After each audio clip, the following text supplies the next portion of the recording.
Bonjour Camille, nous sommes ravis de t'accueillir pour cette première palette. Le cabinet Stangin accompagne ses clients dirigeants dans la création, le développement et la transmission de leur patrimoine. Et pour cela, nous avons besoin de compétences complémentaires telles que les tiennes. Peux-tu te présenter en quelques mots? Bonjour Claire, merci pour l'invitation. Je suis notaire spécialisée en droit de la famille et en organisation patrimoniale. J'ai le privilège d'accompagner les familles tout au long de leur vie, dans les événements heureux comme malheureux. Force est de constater que ce sont dans les événements malheureux, tels une séparation ou un décès, que les personnes sont amenées à se poser la question de leur régime matrimonial. Peu de personnes, finalement, peu de clients ont conscience que même sans avoir signé de contrat de mariage, un régime s'applique à eux. Ce régime, c'est celui de la communauté. Et les personnes n'ont absolument pas conscience des règles qui régissent la communauté. Par conséquent, nombre de fois dans mon bureau, j'ai pu entendre « ce compte est à moi »,« mon entreprise, c'est à moi en fait »,« ce bien est à moi ». Or, c'est une notion qui est complètement floue en matière de communauté. Oui, en effet, il est important d'être bien accompagné dans le choix du régime matrimonial. Le sort de l'entreprise en dépendra à terme. Schématiquement, il existe deux grands types de régimes matrimoniaux, les régimes communautaires et les régimes séparatistes. Dans le premier cas, sauf emploi de fonds propres, tout le patrimoine développé après le mariage est commun, y compris l'entreprise. Toute la valeur créée appartient aux deux époux. On est dans l'optique, ce qui est à moi est à toi. C'est ce qui se passe en l'absence de contrat de mariage. Dans le second cas, en séparation de biens, l'ensemble du patrimoine acquis ou constitué avant et après le mariage reste la propriété personnelle du dirigeant. C'est la stratégie du chacun pour soi, et c'est généralement le régime matrimonial que l'on préconise dans le cadre d'un projet entrepreneurial. Camille, peux-tu nous dire pourquoi ce régime est autant préconisé des dirigeants d'entreprise? Bien sûr, il y a deux grands arguments. Le premier, c'est la protection des créanciers. De prime abord, les clients ne comprennent pas forcément pourquoi on leur parle de la protection des créanciers, puisque bien sûr, ils auront été accompagnés par leurs conseils, et notamment le cabinet Stangin, pour constituer une société en vue d'exercer leur activité professionnelle. Cette société va limiter leurs responsabilités. Mais dès que l'entreprise aura besoin de financement, la banque, la première chose qu'elle va souhaiter, c'est constituer une garantie et demander une caution du dirigeant. Et là, on retrouve la problématique de l'engagement de son patrimoine vis-à-vis des dettes des créanciers. Or, lorsqu'on est en communauté, son patrimoine personnel est engagé et également le patrimoine commun et surtout les revenus de son conjoint. Le deuxième grand point, c'est de prévenir les conséquences éventuelles d'un divorce, puisque quand on se replace dans le régime de la communauté, une entreprise qui serait constituée au cours du mariage est une entreprise commune. Sa valeur est donc commune. En cas de divorce, le chef d'entreprise devra donc dédommager son ex-époux en lui rachetant la moitié de l'entreprise, ce qui peut mettre l'entreprise en difficulté lorsqu'elle ne dispose pas des liquidités disponibles.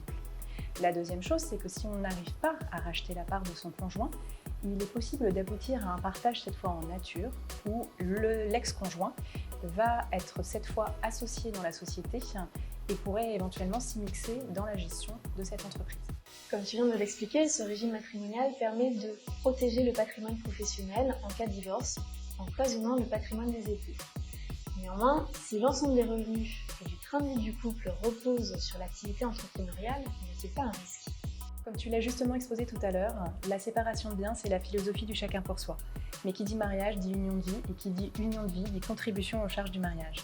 Ainsi, l'époux qui a des revenus plus substantiels pourra tout à fait financer le train de vie en payant de manière plus large les dépenses courantes, mais également les vacances, les loisirs et les extras.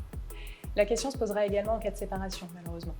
En ce cas, les avocats et le notaire discuteront de la notion de prestation compensatoire. C'est un capital qui est alloué à l'époux dont le train de vie va se trouver modifié par suite de la séparation.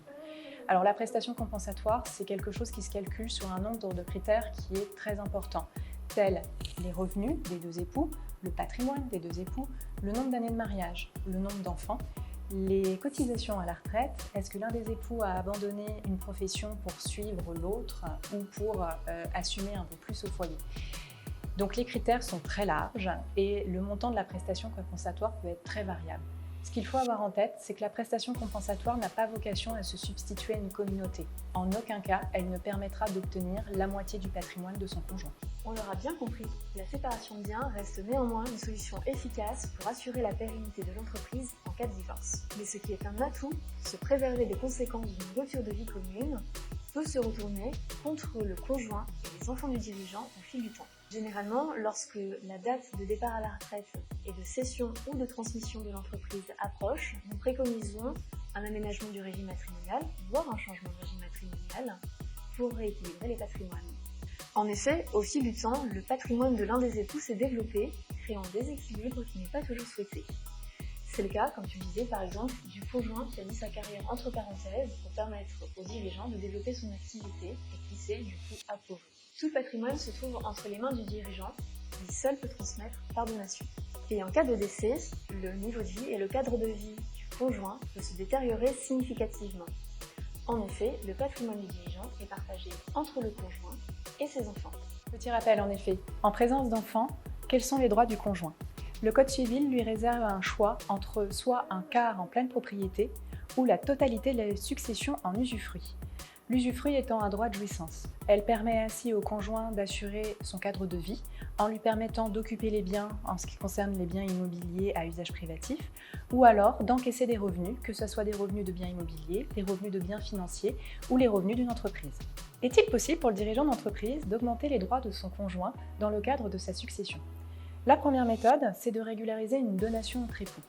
Ainsi, le conjoint aura une troisième option, en plus du quart en pleine propriété ou de la totalité en usufruit, c'est de faire un quart en pleine propriété plus 3 quarts en usufruit, venant mélanger ainsi les droits en pleine propriété plus de la jouissance. Mais il faut savoir qu'en droit français, il y a une protection des enfants qui s'appelle la réserve héréditaire et qu'ainsi une quote-part du patrimoine leur est toujours dévolue. Il ne sera pas permis au dirigeant de laisser la totalité de son patrimoine à son conjoint. La deuxième méthode pour le dirigeant d'entreprise pour augmenter la part de son conjoint n'est plus de jouer sur la part successorale, mais sur le régime matrimonial.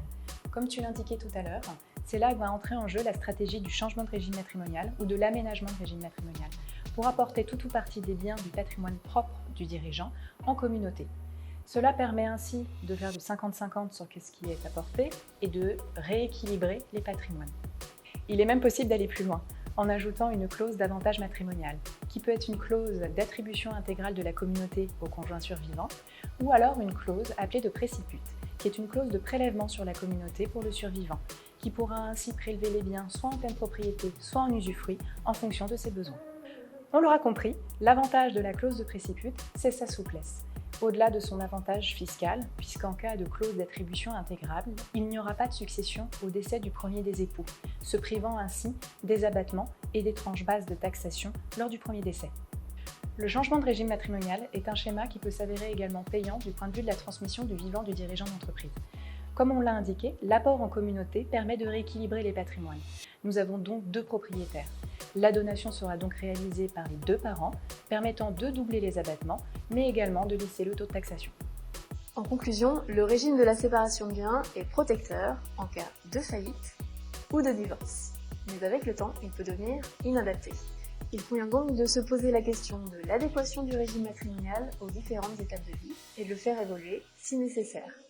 Et oui, finalement, comme dans un couple, le secret, c'est la communication. Il est donc essentiel de faire régulièrement un point avec ses conseils sur sa situation personnelle et professionnelle.